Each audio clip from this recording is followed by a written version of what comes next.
Fala, juventude! Seja bem-vindo ao canal Jovens Curados para Curar. Eu sou Ricardo Fleming e hoje nós vamos dar continuidade à nossa maratona falando do fim dos tempos. E hoje vamos entrar na parábola da figueira, amém? Porque Jesus agora ele está explicando 3 perguntas. Se você não pegou, corre aí no vídeo de trás, você vai ver que lá em Mateus 24, o Senhor Jesus está respondendo 3 perguntas, que ele vai dizendo assim, ó, os discípulos perguntam para ele a seguinte coisa: dize-nos quando sucederão essas coisas, que sinais haverão da sua vinda e da consumação do século. Então Jesus agora está explicando essas 3 perguntas em todo esses capítulos que virão.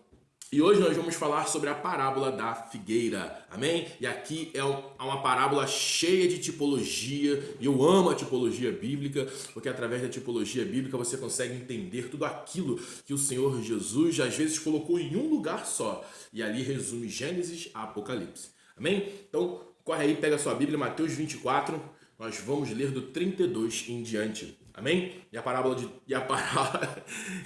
de Deus vai dizer: aprendei, pois, a parábola da figueira. Quando já os seus ramos se renovam e as folhas brotam, sabeis que está próximo o verão. Assim também vós, quando virde todas estas coisas, sabeis que está próximo às portas. E no 34 ele vai dizer: em verdade vos digo que não passará esta geração sem que tudo isto aconteça. Passará o céu e a terra, passará o céu e a terra, porém as minhas palavras não passarão. E no 36 ele diz: mas a respeito daquele dia e a hora ninguém sabe, nem os anjos do céu, nem o Filho, senão o Pai. Pois assim como foi no dia de Noé, também será a vinda do Filho do Homem. Porquanto, assim como no dia anterior ao dilúvio, comiam e bebiam, casavam e davam-se em casamento, até o dia que Noé entrou na arca, e não o perceberam, senão quando veio o dilúvio e o levou a todos. Assim será também a vinda do Filho do Homem. E no 40 ele diz: então 2 estarão no campo, um será tomado e deixado o outro. 2 estarão trabalhando no moinho, uma será tomada e deixada a outra. Portanto, vigiai, porque não sabeis em que dia vem o Senhor. Mas considerai isto: se o pai de família soubesse a hora que viria o ladrão, vigiaria e não deixaria que fosse arrombada a sua casa. E no 44 ele termina dizendo: por isso, ficai também vós apercebidos, porque a hora em que não cuidais, o Filho do Homem virá. Aleluia! Glória a Jesus.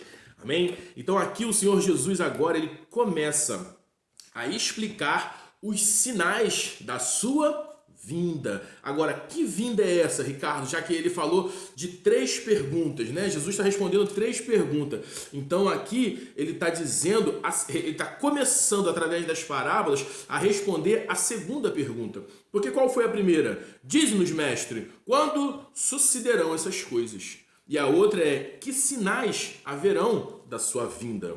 Né? Então aqui agora o Senhor Jesus começa a entrar na questão dos sinais. E o que ele começa a dizer? Ele fala assim, ó: aprendam a parábola da figueira, porque a figueira é uma árvore muito típica lá de Israel. E aí ele vai dizendo assim, ó: quando vocês estão olhando para a figueira e você vê que os seus ramos estão brotando, que está começando a parecer que vai dar fruto, isso significa que já está próximo da hora da colheita.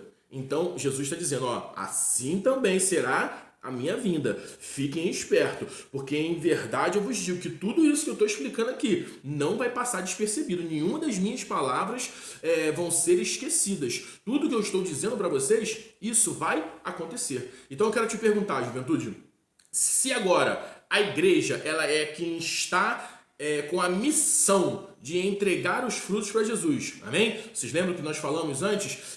Os judeus eles foram colocados de lado. Romanos 11 fala sobre isso, né? Porque como eles falharam no seu primeiro trabalho, Jesus agora coloca eles de lado e arruma outro grupo de lavradores para continuar o trabalho. E quem é esse grupo de lavradores? A igreja.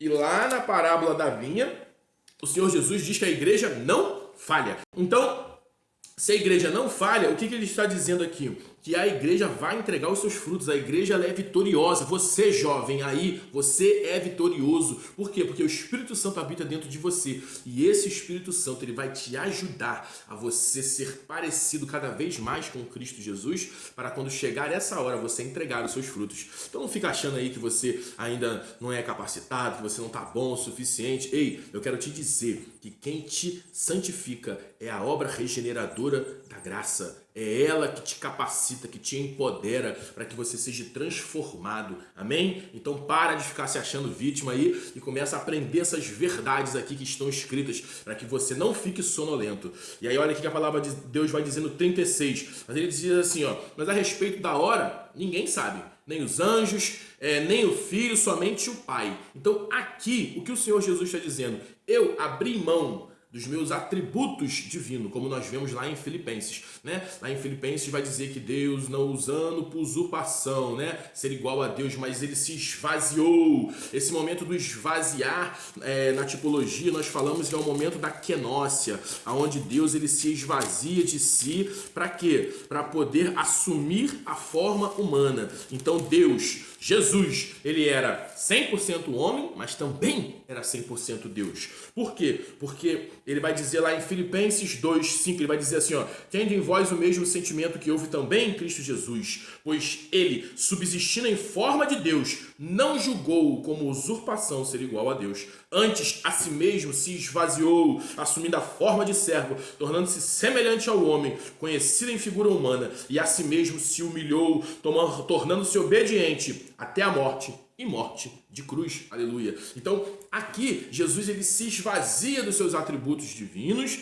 e ele vem para a terra como homem, mas com a sua essência de Deus. Mateus 1 vai dizer que Emanuel, Deus conosco. Então ele nunca deixou de ser Deus na sua essência, mas aqui na terra Jesus andou como um homem. Mas Ricardo, Jesus não se moveu debaixo dos poderes, dos sinais, sim, mas o que a palavra de Deus vai dizer? Atos 10:8 vai dizer que Deus, Atos 10:36 vai dizer que Deus ungiu a Jesus de Nazaré com o Espírito Santo e poder, o qual andou por toda a parte fazendo bem, libertando os oprimidos do diabo, porque Deus era com ele, não porque ele era Deus. Então Jesus foi ungido, capacitado e ele foi liderado, aleluia, pelo Espírito Santo. Quando você lê todos os evangelhos, você vai ver que todas as manifestações de Jesus curando, libertando, profetizando,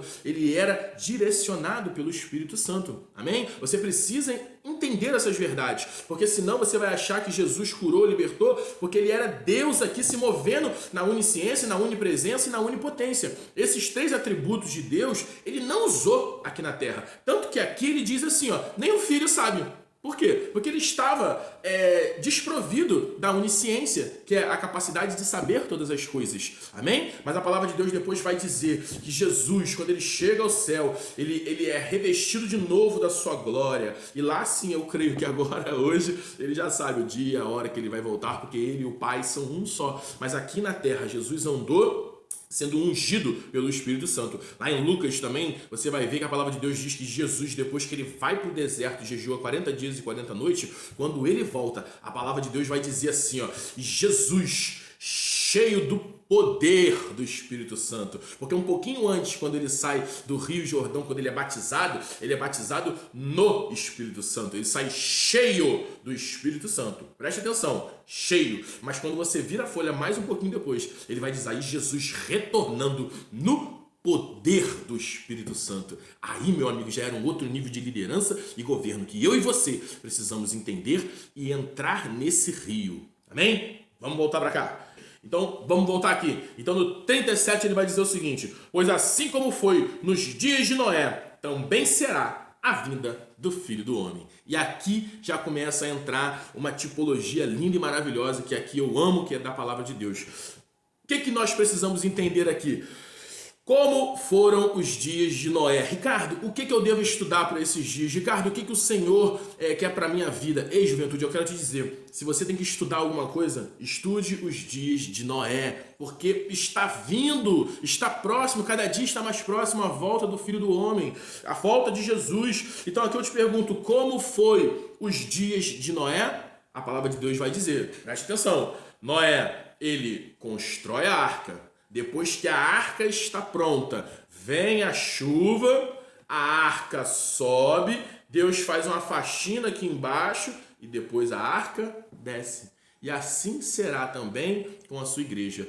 Hoje, aquele que tem a missão de cumprir uma ordenança de Deus como Noé foi, é a igreja do Senhor, a igreja que não falha, a igreja que é vitoriosa, a igreja que entrega os seus frutos, aleluia. E agora que a igreja vai entregar esses frutos, ela vai completar essa arca, todo mundo vai entrar dentro dessa arca aí. Provavelmente você já ouviu o teu pastor falar que a igreja, ela é a arca de Deus. Por quê? Tem todo tipo de bicho lá, bicho feio, bicho bonito, gordo, magro, cheiroso, fedido, manso, brabo, mas é ali que vai ter a salvação. É ali que tem salvação. É independente do cheiro, do ambiente que esteja ali dentro. Ei, meu amigo, eu quero te dizer que é dentro dessa arca que se chama igreja que você vai ser salvo. Por quê? Porque quando a igreja estiver preparada, quando a igreja entregar os seus frutos, Deus, ele vai vir com a chuva, só que literalmente agora Jesus não acaba, Deus não vai findar tudo com chuvas, a gente sabe que agora é com fogo, mas nessa hora a sua igreja, ela vai ser arrebatada ao céu. E aqui está uma tipologia de que Cristo Jesus, ele vem buscar a sua igreja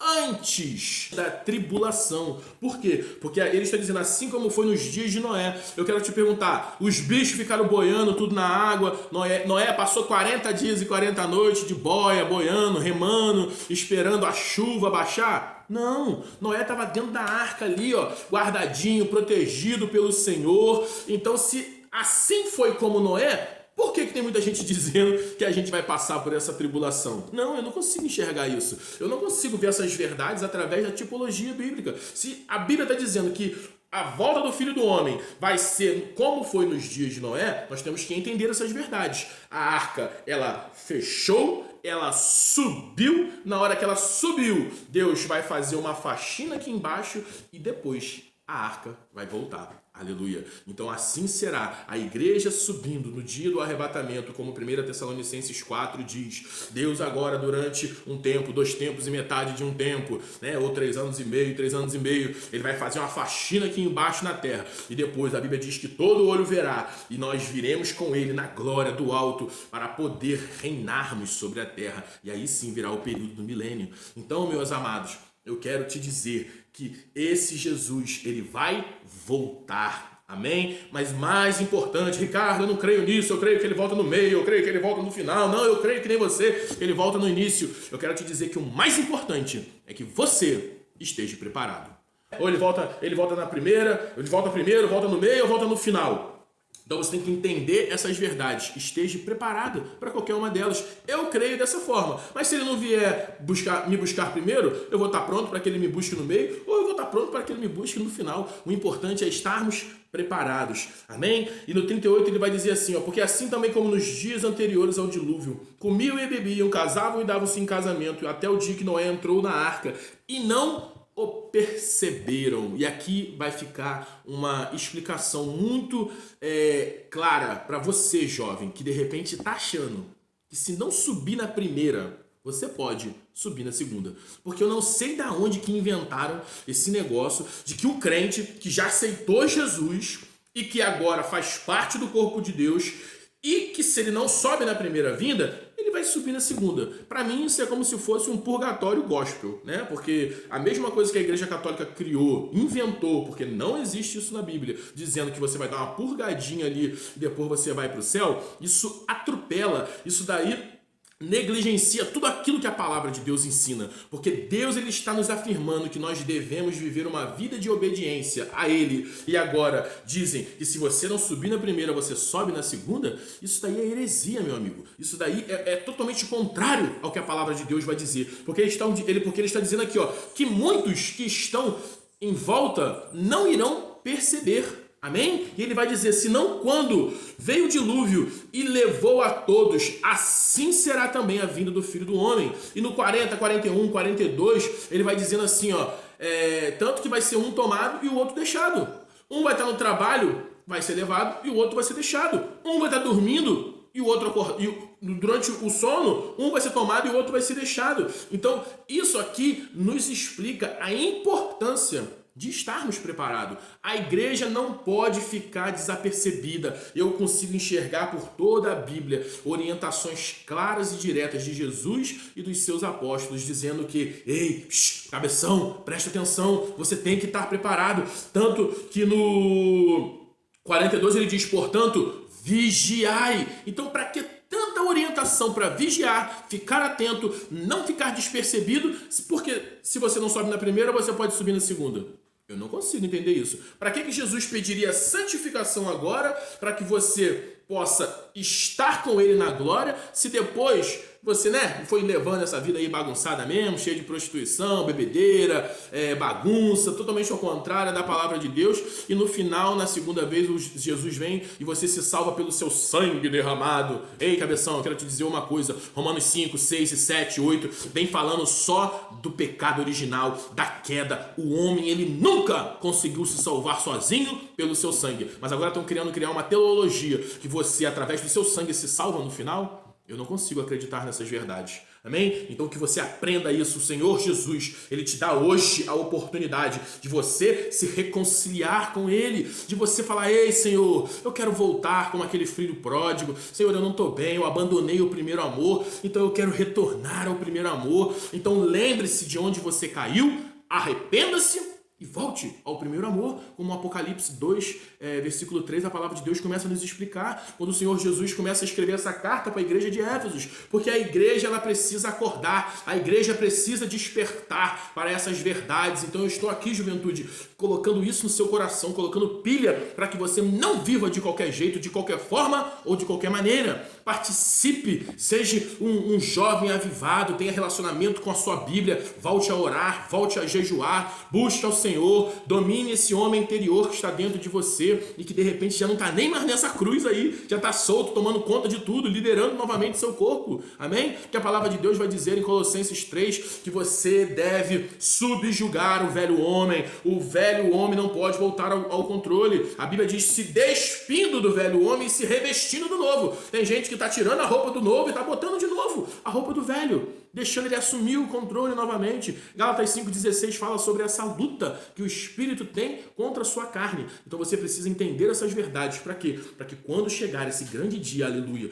você possa subir com o Senhor Jesus. Porque aqui ele está mostrando, eu vou voltar para buscar a minha igreja. E quando eu voltar, eu vou levar vocês junto comigo, aleluia. Mas aquele que não vigiar, esse aí será deixado. Amém? Ele diz muito claro, ele diz, então 2 estão no campo, um será tomado e deixado o outro. Então eu oro e o meu clamor, jovem, é para que o seu coração desperte, para que entre agora um santo temor dentro de você, para que você fale, ei, eu não serei um desses que será deixado. Eu estarei junto com o Senhor, eu irei de encontro com eles nas nuvens, eu irei tomar essa ceia do Cordeiro, essa boda dos Cordeiros, eu irei me encontrar com ele, ceiar de novo, porque lá nos evangelhos o Senhor Jesus vai dizer, eu não tomarei nenhuma outra ceia até que chegue esse dia de eu poder estar com vocês, igreja, para ceiarmos junto. Então o Senhor Jesus está em jejum, meu amigo, lá no céu, esperando esse santo dia em que Ele vai nos servir e que nós estaremos junto com Ele na glória. Então que você possa ficar apercebido a essas verdades e cuidar. E tomar cuidado. Por quê? Porque no 44 ele vai dizer, por isso, ficai também vós apercebidos, porque a hora em que não cuidar, o Filho do Homem virá. Então, olhe quantas observações tem para que eu e você possamos ficar atentos. Então, fiquem atentos, porque esse negócio de que se você não subir na primeira, você sobe na segunda, isso não está na Bíblia. Amém? Pai, em nome de Jesus, eu abençoo esse jovem, eu abençoo essa jovem que tem aprendido, Senhor, das suas verdades, que tem entendido tudo aquilo que o Senhor está querendo dizer, que viria de acontecer nos finais dos tempos. E eu quero dizer que nós já estamos vivendo esses finais do tempo, para que esses jovens possam ser cheios do seu Espírito Santo, empoderados, subjugarem essa natureza carnal, para que o Espírito tome o controle do seu corpo e para que ele possa estar, Senhor, nesse grande dia conosco lá no céu, em nome de Jesus. Mas, calma aí. Antes de sair correndo, corre aqui embaixo, vai.